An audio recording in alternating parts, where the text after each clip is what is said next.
Ladies and gentlemen, I know today, this morning, we've talked about the Monopoly game. But I will not monopolize the wonderful ladies next to me by being the only one to ask them the questions that are burning in my mind. I'm going to take a pause by allowing the audience 2 to 4 questions for my panelists before I come back to round up with them. Okay, my name is Yohandi Zacchaeus. I'm originally a lawyer, but I'm now in the creative space. I run an events planning business. Now, I had an idea which was not original because it's something that takes place all over the world, to have a food fair. And I went with this idea to various banks because I wanted sponsorship. Now, one of the banks I went to said no because they felt I already had another bank and they did not want to compete, which I thought was a legitimate reason. However, at the end of the day, they did, after they had seen my proposal, now do something absolutely on all fours. Now, I was really disturbed because I know that, you see, my question is, because it was not an original idea, food fairs take place all over the world, and I wasn't the first anyway to come and do one in Nigeria. But how do you protect when you take your idea to an organization that has much bigger firepower and has unlimited pockets, when people and I are going to, my dear friends, if you and I, going from bank to bank, seeking sponsorship, struggling to make a living, trying to just like Mo and Bodani and all the rest of us, trying to leave our mark, trying to establish our legacies, and then we have such unfair competition. How could I have protected myself? People said, oh, you should take them on, you should, but at the end of the day, another thing that we don't do as women, I was like, yeah, maybe I should take them on. After all, I'm a lawyer. After all, I have a reputation. After all, I can do this. By the end of the day, I was like, you know what? Let it go. And just keep doing what you're doing. Unfortunately, I've been able to have 3 food fairs. Now, to now come to another reason. Apart from my food fairs, I now decided to have another kind of fair. And this was fantastic, because this was, I've got banks sponsoring, the food one I'm doing, and I have another bank sponsoring the beauty one, and it's great. But one thing I really want us all to learn as well, because I'm a lawyer, it was easy for me. This time I decided, okay, look, I need to have agreements and everything. But agreements can be so one-sided, no matter how, because when a bank is, I used to be a bank lawyer, I was company secretary in Ecobank for many years. So I know that when I look at agreements, I look at agreements from the side of the bank. But now that I'm an entrepreneur, when I was able to look at the agreements, I saw that the covenants, there were about 15 covenants that I was to fill, and 1 for the bank. And I was like, hell no.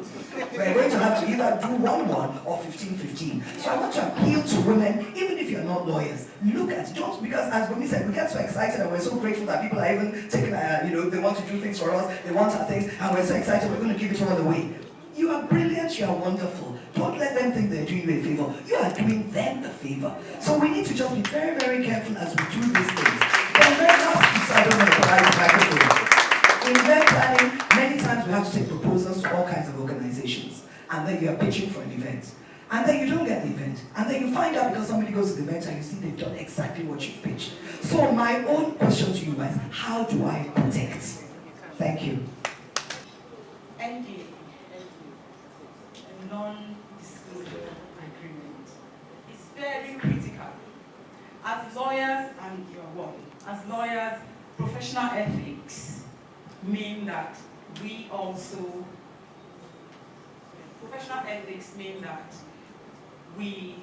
are aware of the non-disclosure aspect of our profession. However, and I know that I've had 1 or 2 young creatives, they have raised this particular issue with me, that how do I take a non-disclosure agreement to the bank? I'm looking for money from them, or I'm looking for money from a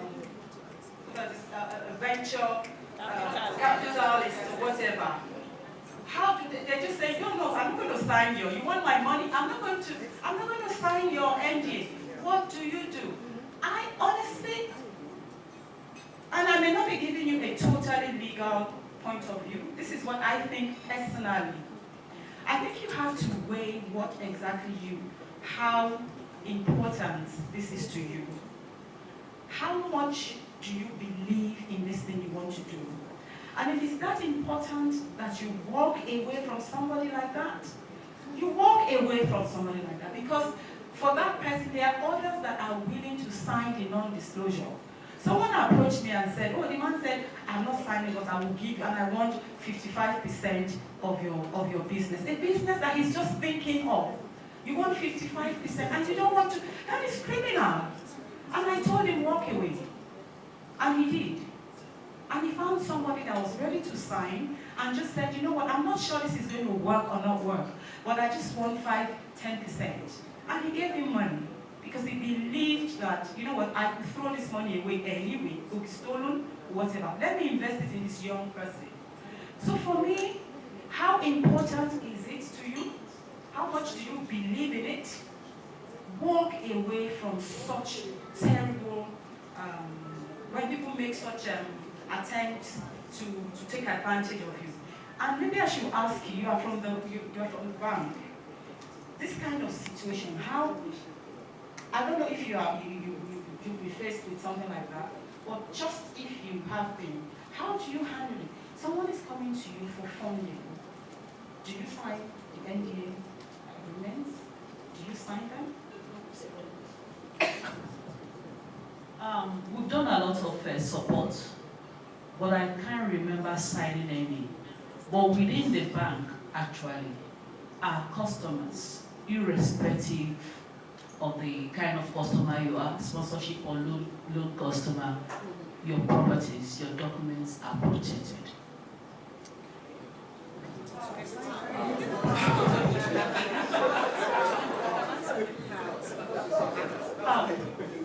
The main thing is disclosure. She is here she had approached the bank, you've met with us. I'm not sure you've seen what you've given to us or another person. What we do actually, after working on the project, the file is taken off from circulation. It's protected. If it is taken out of that then protected section, the staff responsible, the relationship officer will be held responsible for that. So we've not had any issue. We've not. I think that I think this question was slightly different. I actually did also just make sure that it's balanced. It's balanced. But really the question is just like, really, how do you protect yourself? It's just so tough in this environment. Because you can imagine at my level, funding. yes, it's very tough. In terms of the NDA. Again, the contracting parties here are not equal. So there's a likelihood that some form of undue advantage would come in, which the law recognizes and deals with. But more importantly, is that when you are going into this kind of venture, and you obviously need to speak with a bigger voice, they are not likely to want to sign the NDA, and you need the fund. What you need to do is to create around what you want to do and the discussions you want to have with the banks, an arena of confidentiality, if I could put it that way. And what do I mean by this? You are going to have a meeting with them. Don't just go for that meeting. Write a letter. It could be an email that I will be meeting with you on the so and so to discuss a subject of so and so. And on that email, you will put there boldly, confidential, private and confidential. Now, what you are doing, you are laying a foundation for protection in law. Now, the protection you are laying foundation for is found in what is called the common law. It may not be in the statute book, but the common law and equity, there's something we call equity. It's a man with very good conscience in law will say that on so and so day, this man wrote you about this subject and told you that this thing is confidential and private and I needed to change my own life story. How come you have done something like that? Equity will open his eyes and say you are a bad man and will deal with you. But the only way equity will deal with that person on your behalf is if you have the right type of advice and legal support. I would not say more than that. So, more questions? Yes. I know today we are celebrating women, so I will take another from another lady before we go to the next one. Very much. Alero Idu is my name. In parentheses, I'd just like to say, regarding that first question, that sometimes there are unscrupulous people in the sponsoring companies, the company you're approaching for sponsorship, who actually disregard you, keep your proposal, and hand it over to others who go and execute your ideas. That's in parentheses. Now, my question would have gone to Mrs. Tanabe, but we didn't get a chance to ask her any questions, because she spoke about protection from unfair competition. I would like unfair defined. Thank you. They have unlimited resources and they have an insight into somebody else's idea. Who's maybe a startup entrepreneur. So one person has an idea for a food fair, somebody else sees the idea for a food fair, and they can do it bigger and better and starve the competitor. The owner of the idea. Exactly. That would be an example of unfair competition. Hello, good morning everyone. My name is Mojisola Akolayo. I am an estate surveyor in Balua. I have an idea which is about creating opportunity for... Don't tell us.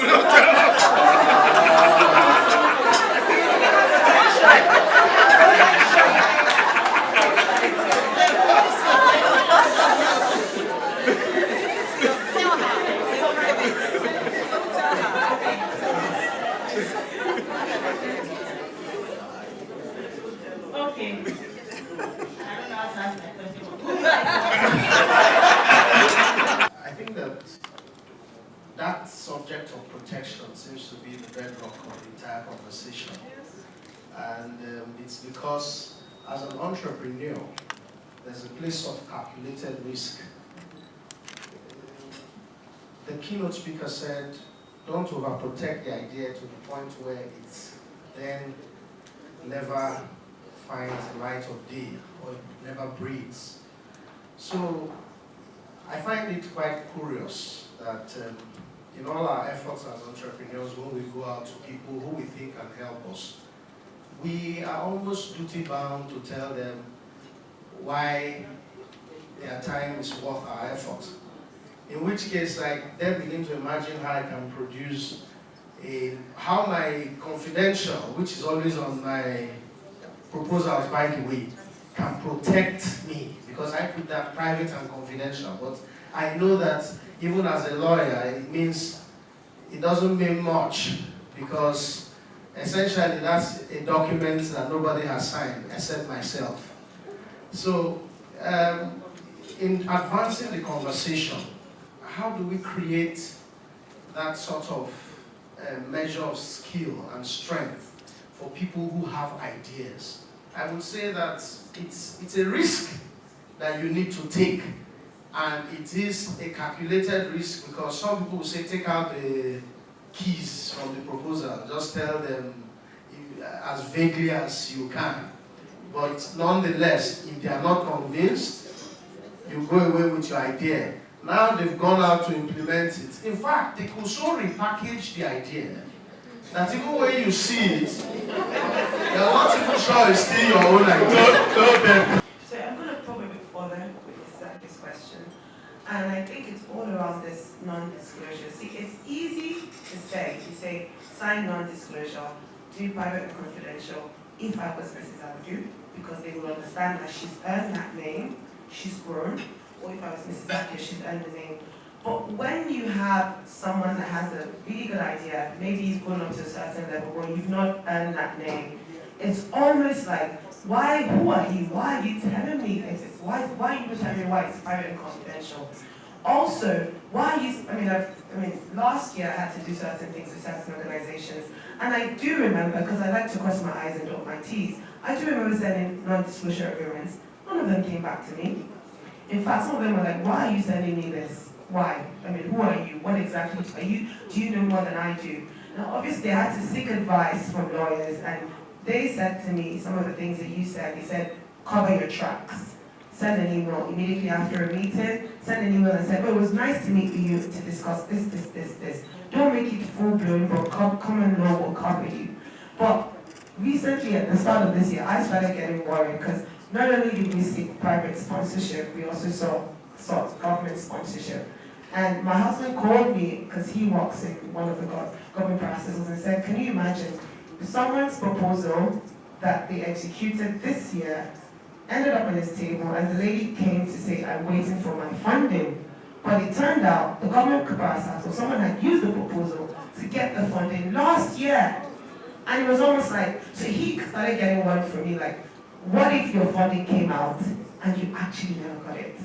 So, yes, I like that we're saying this, but the truth is sometimes in Nigerian culture, how do you actually go back to enforce it? So, like Mrs. Zacchaeus, will I go back and say, these are the emails, I'm going to sue you? How do you go back to enforce it? How do you, am I going to sue a government pastor? So thank God it wasn't me happened to, but it's a very interesting question, and I really think we should profile. All right.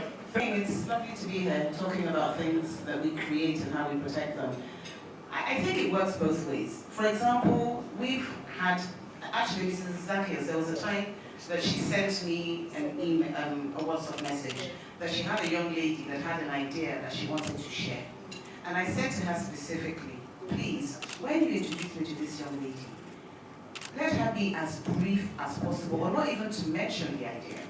Because the challenge that we also face sitting at this side of the table is that we are accused, we get letters every day being accused of stealing somebody's idea. The reality is that an idea is an idea. As I'm thinking about the idea, there are 20 million other people thinking about the same idea. People seem to think the ideas they have are, God has, I'm not saying God has not given you the idea, but the way God has given you the idea, God has given the idea to 1 million other people. So we sit in our office and we have brainstorming sessions every day about, okay, what do we think we should do, what sort of programs should we do, etc., etc. I mean, we actually had a real life case last year. We were working with First Bank. The program was totally developed. We're now advertising this show.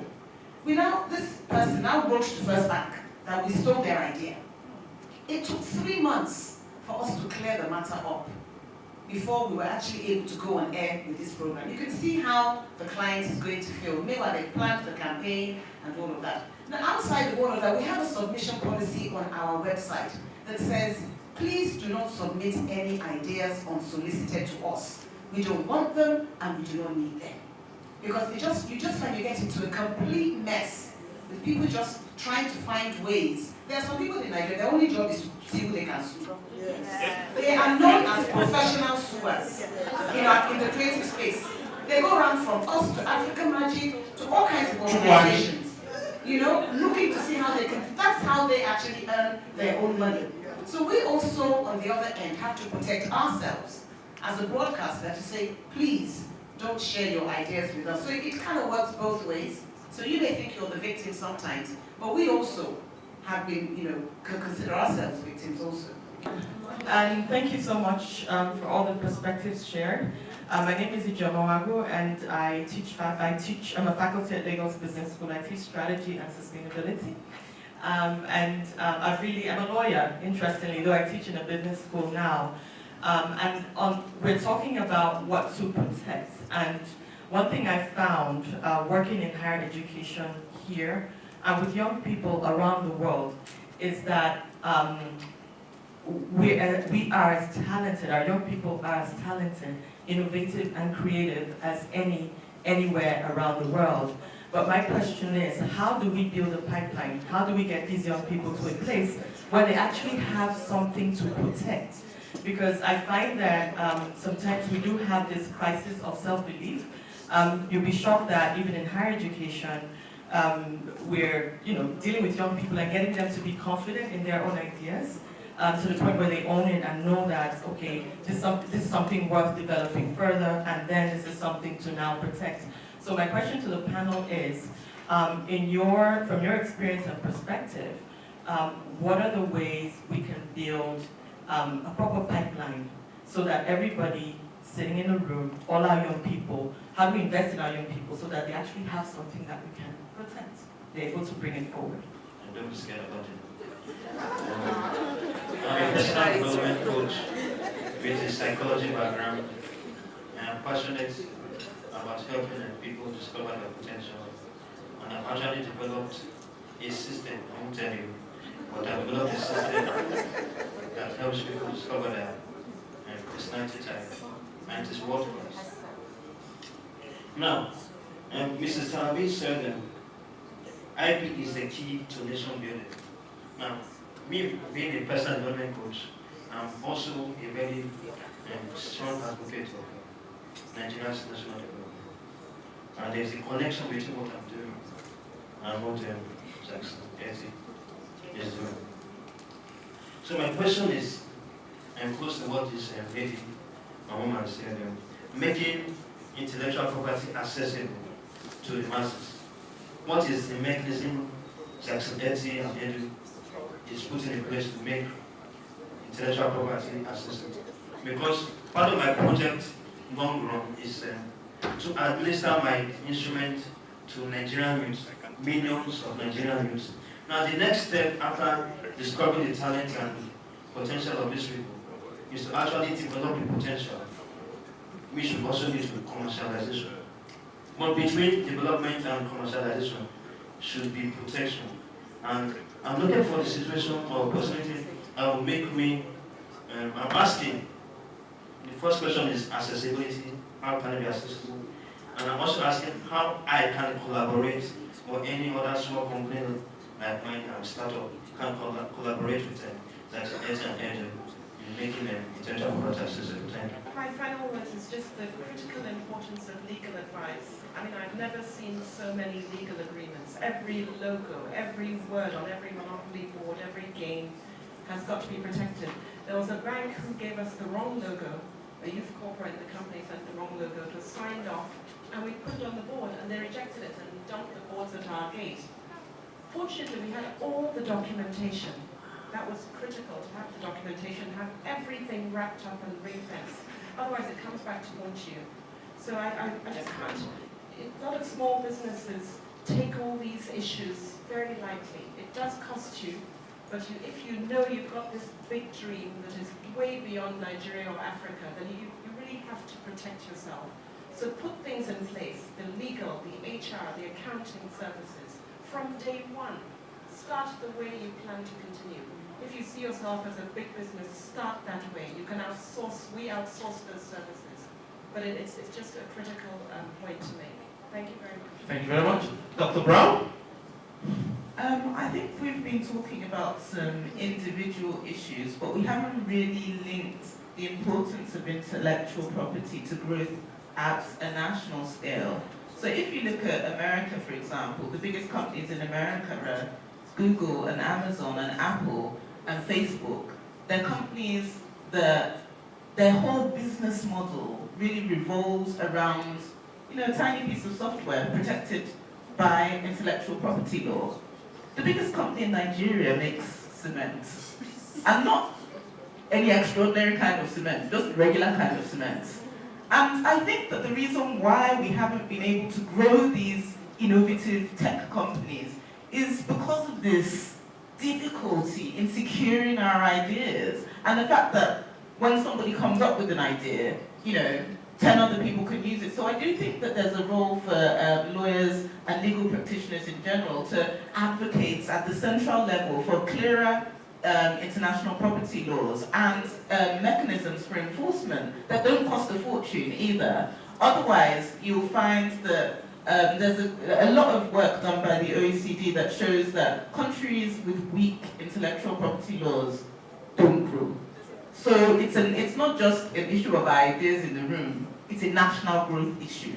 And we all know how important the economy and growth is to us. And then also, in terms of the pipeline of ideas, I think you asked a question about that, and I've been very involved in that. I started a tech investment fund with some of my friends about 4 years ago now, so we've been investing in companies, and we've invested in actually some of the biggest tech firms in Nigeria over time.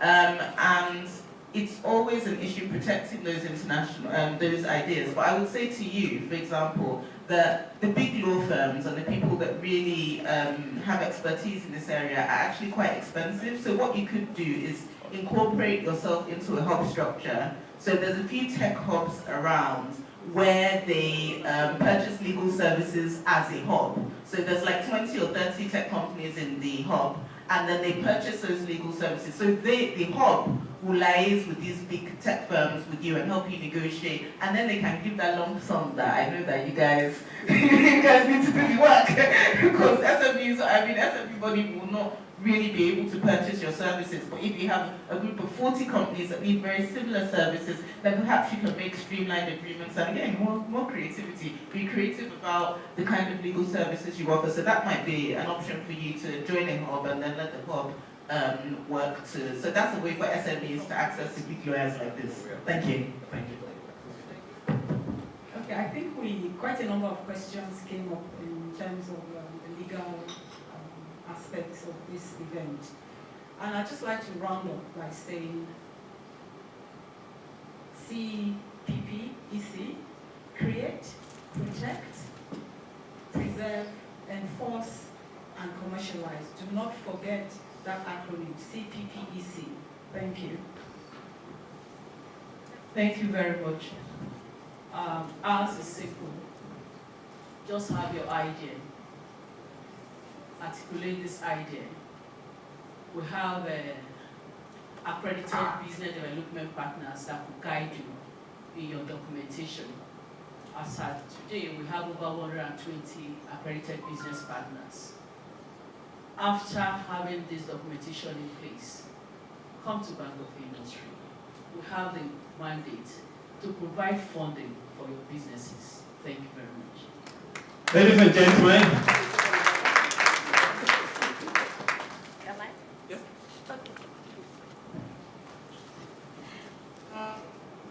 Hello everybody, I just wanted to add a comment. I know I raised my hand late, so thank you for taking me. I think that a lot of the successful businesses that we've mentioned here today, I think the people that had the vision tried to change the narrative. It's seen something that has existed in this country for many years and saying, no, I'm going to make a change and I'm going to make a difference. And it takes a lot of sacrifice on your part. So what I would say is if the norm has been in Nigeria that when you have an idea and you go to the big boys, they can steal it, you need to stand up and make an example of someone. We need to change the narrative, and it takes one person to stand up and make that stand. And at some point, I mean, I know you say, oh, why don't I do it, right? You know, but that's how, I guess, vision is born and how things change. We've always been in a place in Nigeria, and, you know, it's just that she's such a perfect example. No, we had our Nigerian movies, Living in Bondage, from way back when. But she has changed the narrative. It's a difficult road to go on, it really is. But I do think that if we find more people who are ready to stand up, or you join together, group together with other people and make that stand, that the big people should stop stealing our ideas, for example, I think we'll go a long way. Thank you. I'll always advise, you must not own that company alone. We have seen in the bank, people want to own this company alone. They want to come on to say, this is my idea, I need funding. You should come to the bank to fund GAP, the financial needs. So talk to your friends. Talk to people that believe in that idea. You may not necessarily go to the big boys that may want to swallow you. There are friends or there are partners around you that you can talk to. A little bit of financial contribution from different sources. Then you come up with at least the initial equity to support your business. Then you can now come to a bank that may not swallow you. The Bank of Industry will only support your business and give you cheap funds. Our funding at very, very highest rate is 10%. And we have even 0% lending in Bank of Industry. So think of partnership, think of doing business with others, and then move into the next position. Thank you very much. Thank you very much, ladies. I think it's always important when you have a panel session to wrap things up properly and try to identify the highlights of all the perspectives that have been given. And as the moderator of the session, I think that would be my assignment. And I think the first thing to take away from this session is to recognize the importance of ladies in our world. And to know that they are fantastic. And I do insist they multitask. And even when Dr. Brown was making her submission, she said she went to London yesterday or 2 days ago, she came back and she had to be here multitasking. So ladies and gentlemen, we want to recognize women for who they are. I think that's important. Again, something came up when Mrs. Akinkube was speaking, and he ran through everybody's perspective, is the fact that your idea, you have to take it from a business-like perspective, and you have to ensure that there is proper documentation for all that you do. That is very important. Another thing I thought was important is the fact that there are opportunities in Nigeria, and we just need to open our eyes. Somebody lived all her life in London, but believed that the gold mine was right here in Nigeria, where we all complain. And I've seen at least 2 Lebanese men who came to Nigeria with just a briefcase, and today they are multi-billionaires. And let me tell you one truth: the company called Olam, the owners of OK Biscuits, different types of rice brands, they started their business in Nigeria. That business started in Nigeria in 1989, and today is a global company headquartered in Singapore. The opportunities were found in Nigeria. So thank you, Dr. Brown, for telling us the potentials we have in Nigeria. Another important thing is the fact that we need to look at our IP laws, and I must say that we've been trying to change our trademark laws for the past 20 years. The bills are at the National Assembly, so I will join everybody and join everyone here who has connections with the lawmakers to please pass this law. There's a copyright bill, and there's also the trademark bill waiting. We are all advocating for them to be passed. I think once that is done, there's going to be a better IP regime for Nigeria. In terms of availability of affordable legal service, I would say that we do recognize the need that the fact that the law firm too is running a business and has to make profit. But again, at Just Nancy and I think we've realized that we have to grow with this industry. And I think Ngozi, who heads up our commercial law, commercial IP practice, has devised a method to encourage the startups. So I think that's something you can have. Can you show your hand, because so they can know you? Thank you very much. And lastly is the fact that at the end of the day, it is good to protect what you have and have the right type of partners, and then make sure all your documentation is in place in order for you to access good funding. And BOI has said that the highest interest is 10%. I think that is fantastic. So ladies and gentlemen, these panelists have been able to tell you that you can protect your right, you can have fun for it, and you can have lawyers that are affordable to help you, and more importantly, the woman is a multitasker and a great asset to the society.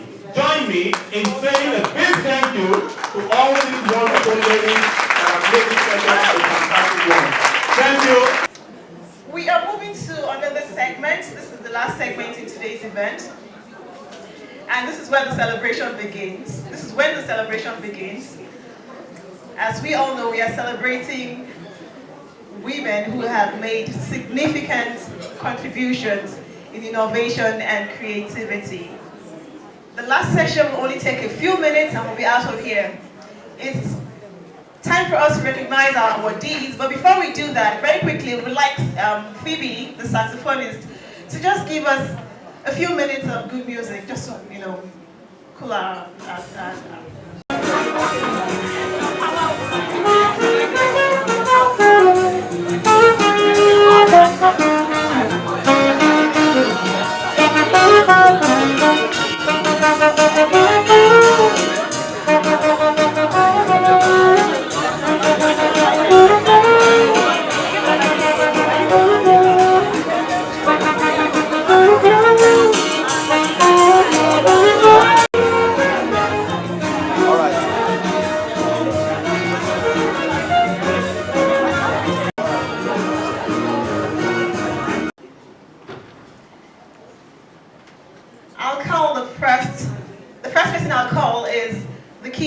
for today, Mrs.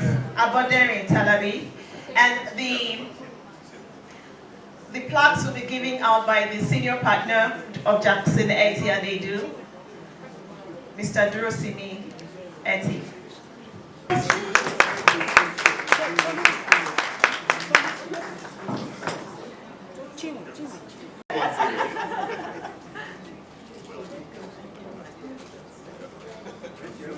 Next is Mrs. Mimi Akintunde.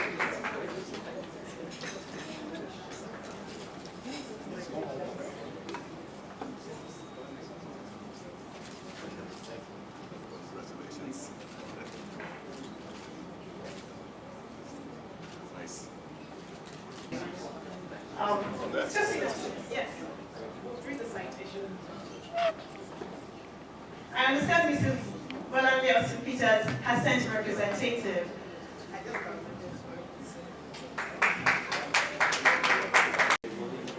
The third person on the list is Dr. Ola Brown. Please go ahead.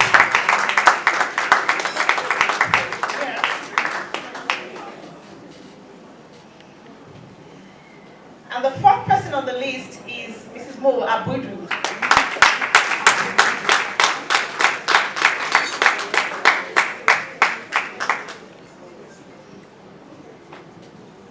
Thank you. And to read their citations, I will invite Chinwe Ogba to read the citation for Mrs. Mobola Johnson.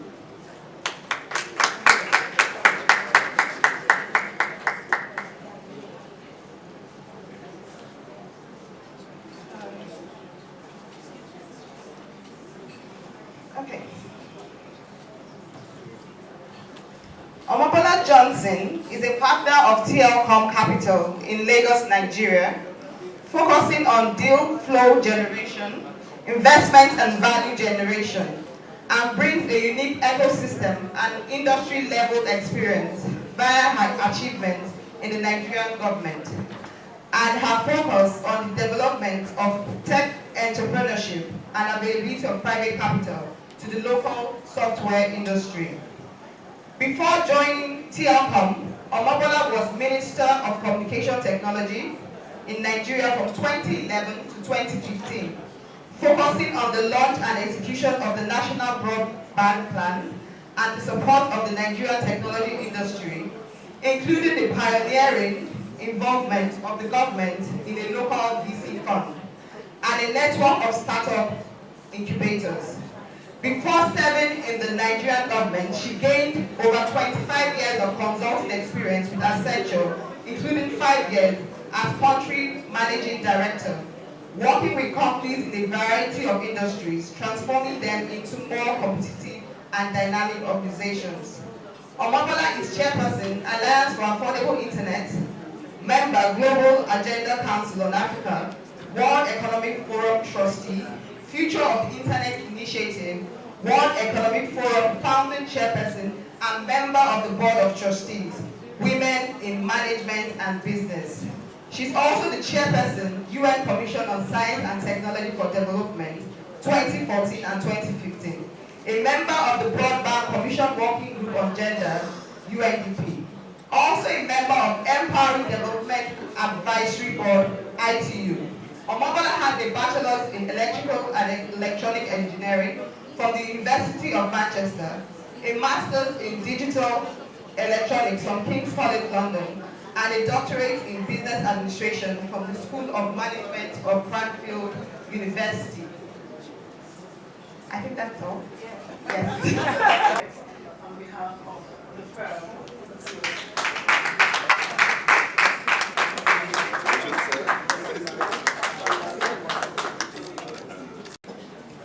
Mo Abudu has made a mark in various fields of endeavor, first as an executive in ExxonMobil for nearly a decade, as the promoter behind the Protea Hotel, Oakwood Park, as well as founder of Vic Lawrence and Associates, one of Nigeria's leading outsourcing firms. She entered the world of media as the creator, executive producer, and hostess of Moments with Mo, earning the accolade of African First Lady of Charts. The show was the first of its kind to be syndicated across Africa, running for over 9 years now and citing an impressive guest list that includes the likes of former U.S. Secretary of State, Hillary Rodham Clinton, President of the Federal Republic of Nigeria, Muhammad Buhari, President of Rwanda, Paul Kagame, Nobel Laureate Professor Wole Soyinka, Managing Director of the International Monetary Fund, IMF, Christine Lagarde, amongst others. 4 years ago, she launched Ebony Life TV. She prides herself as Africa's first global black entertainment and lifestyle network for premium, homegrown entertainment content, and is currently boasts over 8 million regular viewers in over 48 countries.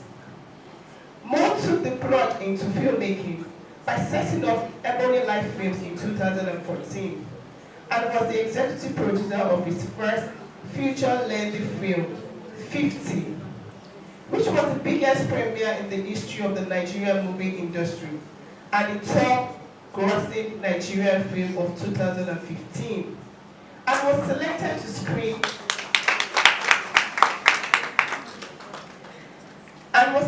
screen at the 2015 London Film Festival. A second feature film, The Wedding Party, first premiered at the 2016 Toronto International Film Festival with positive reviews. It subsequently premiered in cinemas across Nigeria on December 16, 2016, and is the highest grossing movie in the history of Nollywood.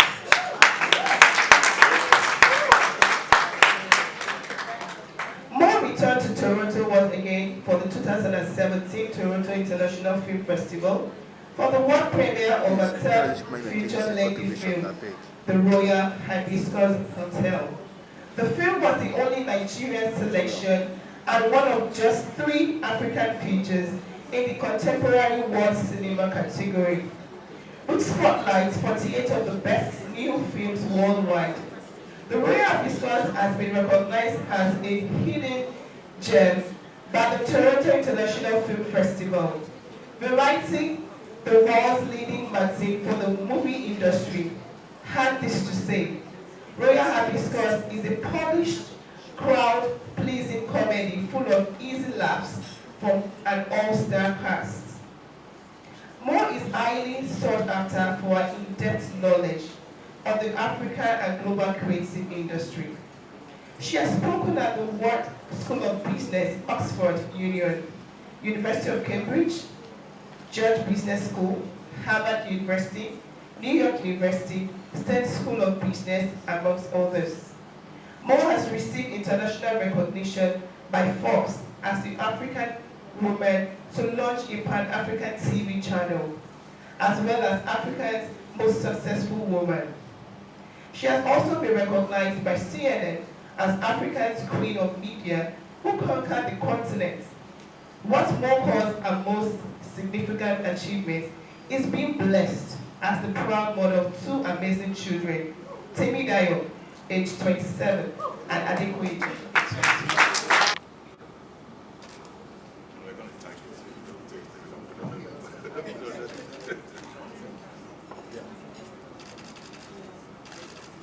Joy Azumara would have the privilege of reading her citation. Joy. Dr. Ola Brown is a medical doctor, a trainee helicopter pilot, and an entrepreneur who founded West Africa's first indigenous air ambulance service. I believe that deserves a round of applause, please. The Flying Doctors in Nigeria, which saves hundreds of lives across the region every year. She's extremely passionate about healthcare and entrepreneurship in Africa, and works in various foundations, charities, and governments to improve the standards of healthcare. Dr. Ola was born and raised in the UK. She studied medicine and surgery at the Hall York Medical School, after which she worked in acute medicine across the UK. She then went on to be awarded the Japanese MEXT scholarship, which allowed her to further her studies in Tokyo, Japan. She has published 2 medical textbooks, EMQs in Pediatrics and Pre-Hospital Care for Africa, as well as articles in the British Medical Journal, New York Times, and the Huffington Post. She returned to Nigeria to start the air ambulance service, which uses a pool of aircrafts and doctors to save lives across West Africa. She's an international speaker who has received multiple awards and nominations. These include the Mold Breakers Award by the This Day Award, the Future Award as Entrepreneur of the Year, New Generation Leader for Africa, Lady Braille Personality of the Month, Vanguard Wow Award. She is also a 10 Fellow and has been honored by the World Economic Forum as a young global leader. She is a member of the American College of Emergency Physicians and an editor of the Journal of Emergency Medical Services. She's a board member of and investor in tech-focused angel investment fund Green Tea Investment Company, Dr. Ola Brown.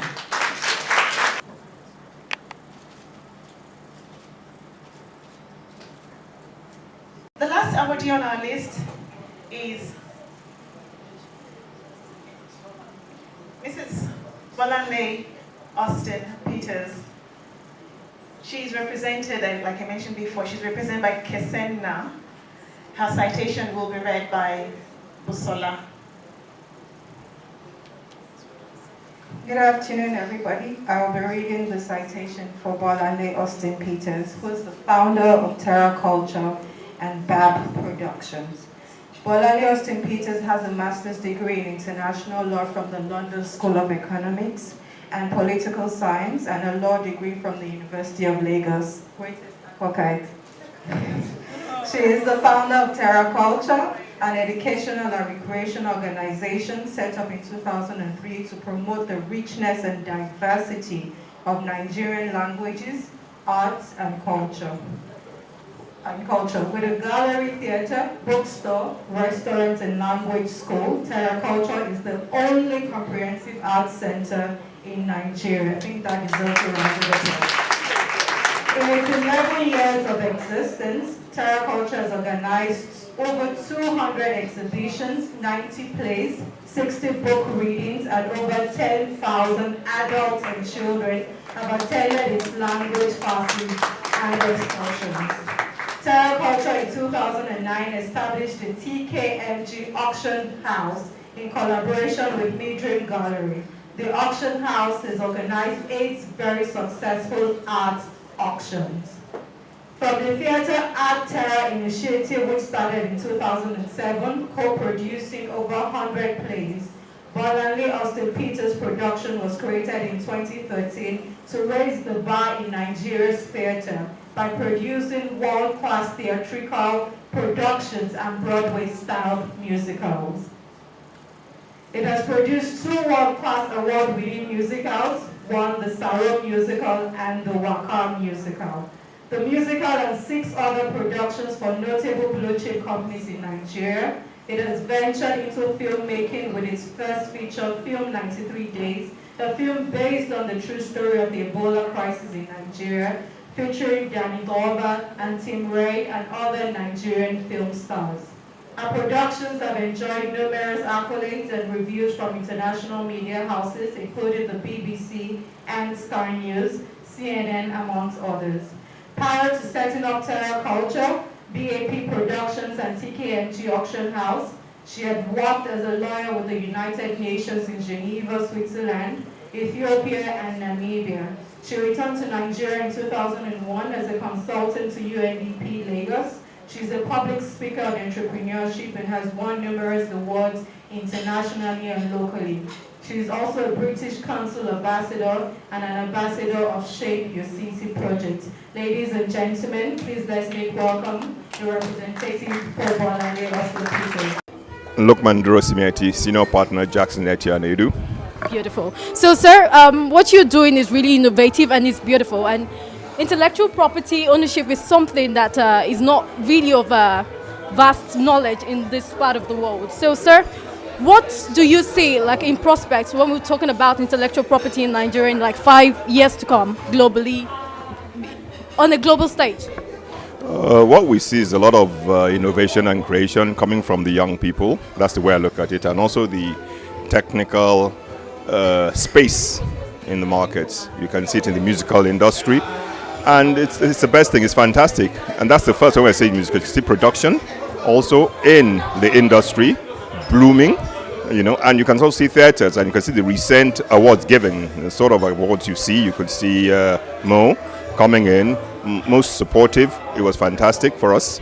And you had Bolanle, unfortunately couldn't make it. And of course, Mobolaji Johnson. These are our awardees, and they've always supported us in every way in this space. And you can see what has happened, and the attendance was fantastic, you know, and we all enjoyed it. You know, it was the kind of panels we had, which again was fantastic. You know, they were able to more or less share ideas in perspective, which helped and also helped everybody here in the industry, and we enjoyed ourselves. Beautiful. Sir, what inspired the theme for for this year, like being around women empowerment and everything? Can you shed like a little light in that? This is mainly United Nations, let's say World Intellectual Property Organization, and I guess it's all over the country. And this is something we've been doing for years, you know, and I don't know, it's really empowerment of women. They are in power, or they think they're going to be in power, but I mean, come on, let's say a 50-50 situation, and that's how life is. So we leave it as that. I'm not going to go further. And it was a fantastic day. And my name is Koye Edu. I'm managing partner Jackson Etienne Edu, now known as JE sometimes anyway. All right, beautiful. So, sir, what inspired this idea? Okay, this is our third event. World IP Day is actually from WIPO. It's an international, it's global, it's a world event. And we have a strong practice in that area. So we've tried to take ownership of it in Nigeria and at least put back in society and try and help the creatives sometimes. The theme changes every year. So this year is about the creatives, about innovation. So we think it's a wonderful thing to take ownership of, and we'll be back same day next year, 26th of April, we'll be back. So basically, the program was based on ownership of and protection of your intellectual property. For younger people, like the younger generation, who can afford like the services of your firm. So is there like some kind of pro bono or even an advice you have for them today? Okay, look, what I always tell young people, there are many ways to get knowledge, right? We're not always the first point of knowledge. You know, I was saying earlier in my speech today, you know, you can go to events like this, they're open events. You know, the best advice you normally get is over lunch, right? So there's an IP club here from a university. We invited them, so we're supporting Intellectual Property Club. So I think, you know, there's things you can do that don't entail having to spend money. The truth is, until you really have a business, you don't want to be spending money anyway. And if you listen to one of the things that was said today, that you can come together as a group, right, and pool resources as well. But internally, we have a lady in charge of this part of our business, and part of our mandate is to support startups, you know, and SMEs. So we do have products around it as well. So, there, you've heard it from the boss himself. Why not take an advice and a cue from this and start up your business today? Thank you, sir. Thank you. So, what are we expecting in years to come from the firm and this lovely event? Okay, so the World IP Day is a flagship event of the intellectual property practice of Jackson Etienne Edu. It's an event we put together every year, April 26th, following the World IP Day declaration by the World Intellectual Property Organization based in Geneva. So this event will come up every year, 26th of April, by us to celebrate intellectual property and the benefits of intellectual property worldwide, to the economy, to individuals, and to the world, basically. So for us, we will celebrate next year and the years to come, and we will keep pushing the boundaries of intellectual property in Nigeria, in West Africa, in Africa, and globally. Beautiful. So, ma'am, today's theme was surrounded around women and empowerment and everything. So what advice do you have for growing women who have not gotten that yet, but what do you think they should take from everything our speakers have said today? I think if I try to do like a brief summary of today's event, will be aware of the creativity you have. Be aware of it, whether you're a woman or not. Be aware that you are creative and you have talents, and you need to express your talents. You need to protect your talents as well, and you need to make money from your talents as well. So that will be in a concise form. And then the creativity is not just in things we see. There's creativity in thought, in our thought process. There's creativity. I think somebody mentioned the different way of approaching her business. That is creativity. That is innovation. And we are quite an innovative business as well. We're constantly thinking of different things to push our business forward. So that will be my simple, short summary of today's event. Be aware of your abilities, your talents, express those talents, because if you don't, the idea remains just an idea in your head. Express those talents, protect those rights, make sure nobody is doing anything funny regarding your rights, and you know what? Make money. Apple is the most successful business today, and really it's because of the strength of their intellectual property.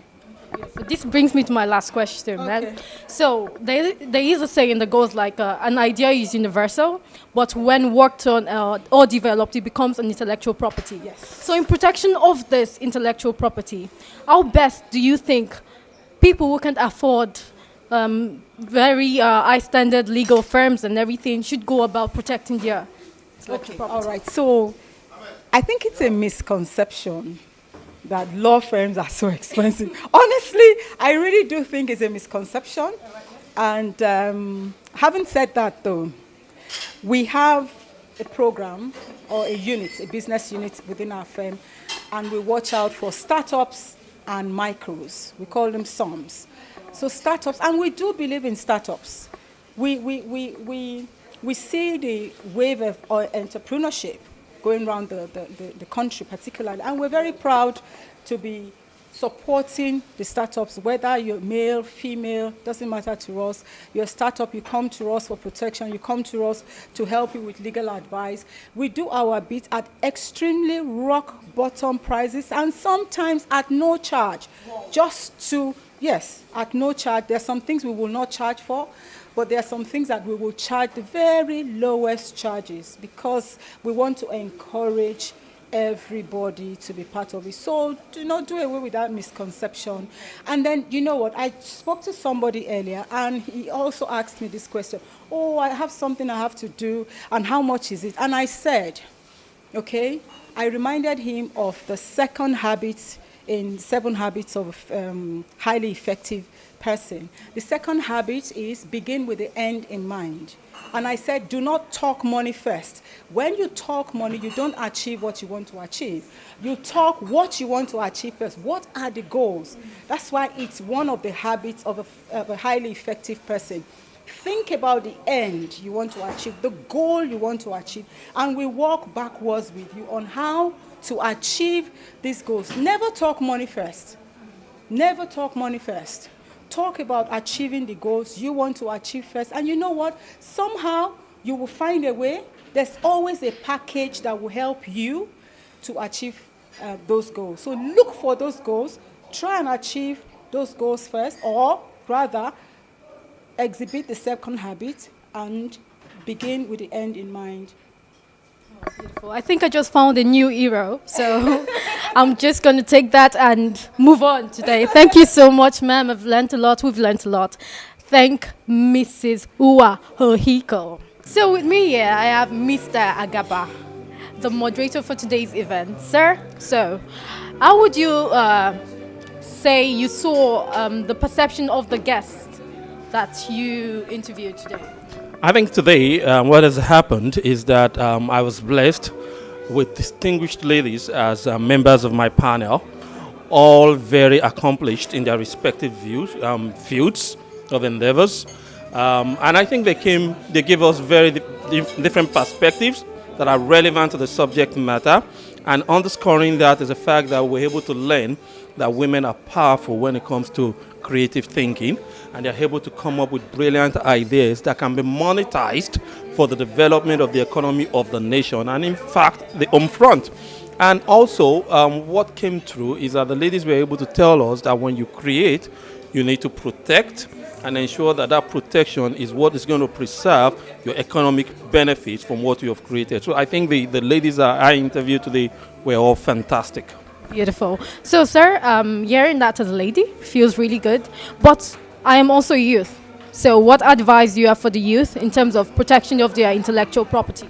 Now, I think the important thing to note is that when you create a work, there's a need to put a lot of legal structures around the work. And to do this, you probably will need the advice of the experts. And I know the challenge would always be, oh, where am I going to have the money to get the services of a brilliant specialist lawyer in this area? And what is important to note is, first of all, to do that research to identify the brilliant lawyer who is a specialist in this area and approach. For a firm like ours, I know that we have different options available to help the young ones grow and ensure that what they are doing. I think it's important for the young ones to know that the people who can help you with legal protection are those who believe in what you're doing in the first place. So you don't find a lawyer who does land law and you just go to meet him. He doesn't appreciate what you're doing. So it has to be someone who appreciates what you do, who probably has intellectual assets himself, so he can relate with you, understand where you're coming from, knows where you're going, so he can believe in you and invest in that idea to grow with.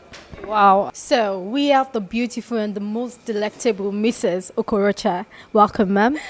Thank you very much. All right, ma'am. Today's show was clearly awesome, and everybody enjoyed one thing or the other and took on one thing or the other.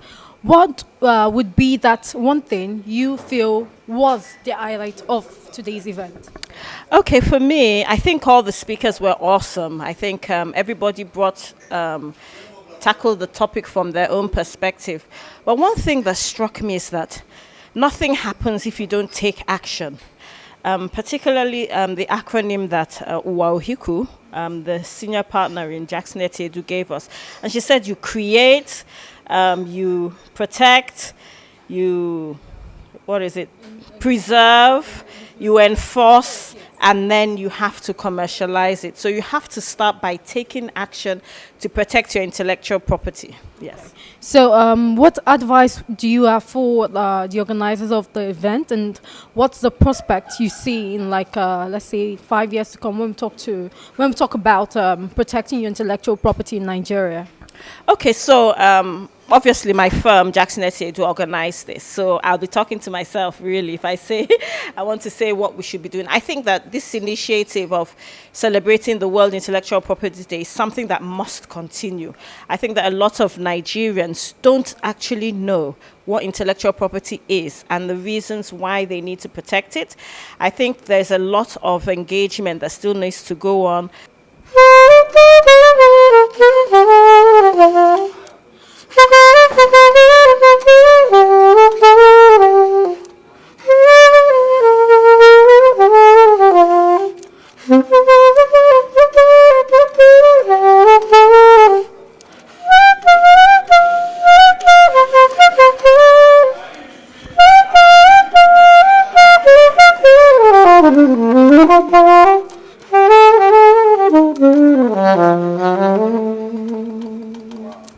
Oh, nice. I think I need some lessons. I don't know how you do this, but it's really beautiful. Thank you. Wow. So we have Phoebe here, like the musician of the house today. Like she's multi-talented. So being a woman, come on, empower me now. I think you're already empowered. You have a job. Oh, really? Yes. Okay. You have to do something nice out of it. But in protection of what you do, in terms of it being your intellectual property, how far would you go to protect it? And what have you learned from the show so far today in doing so? A lot. The fact that, yes, you can actually protect your ideas no matter how little it is. And you can also seek for loans. You know, if you believe in what you do, you have to make someone else believe in it. So, yes, I've learned so much. And I'm so glad I'm here, not just to play music, but yes, to be a part of the event.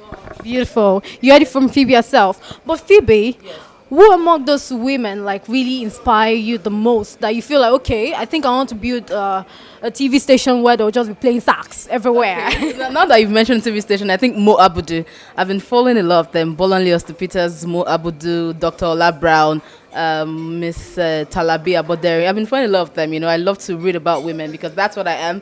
And I know I'm looking up to them, so I have a path to follow. So yes, I'm inspired by all of them, yes, you know. But I mean, they've all achieved something good in their area, and this is music. This is what I do. So I really want to do something big and great out of this. All right, we'll be looking forward to the big and greatness. We know it's going to be real soon. Yes. So thank you, Phoebe. We love you.